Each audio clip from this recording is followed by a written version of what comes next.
6-7 जना आलुलाई यसरी कुकरमा सिटी लाउँदै छु। सुरुमा आलु बोइल गर्ने।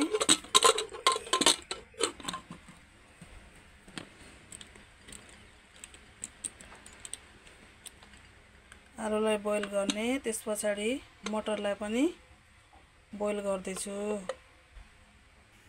मेरो चाहिँ यहाँ मटर बोइल गर्न लागिरहेको छु र यसमा चाहिँ आलु छ। अब केही बेर यसलाई बोइल गरेर हेरौँ, त्यसपछि अरु प्रोसेसमा जाने छु।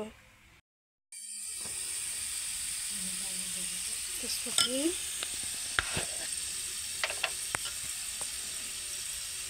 बेसारलाई पनि हाल्दै छु मैले अलिकति।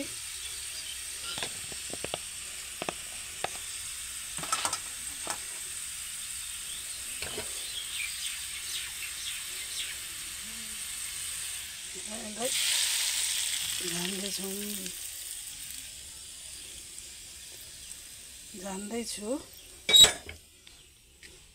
अब यसलाई स्वाद अनुसार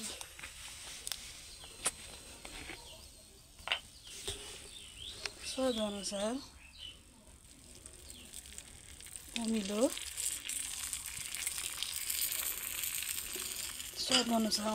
हाल्दै छु। तपाईहरुले पनि कति खानुहुन्छ, कतिको अमिलो मन पर्छ पर्दैन हजुरहरुलाई त्यही अनुसारले हालेर खान सक्नुहुन्छ। अब यसलाई आज मसँग तिल चाहिँ नभएर मैले हाल्न सकिनँ।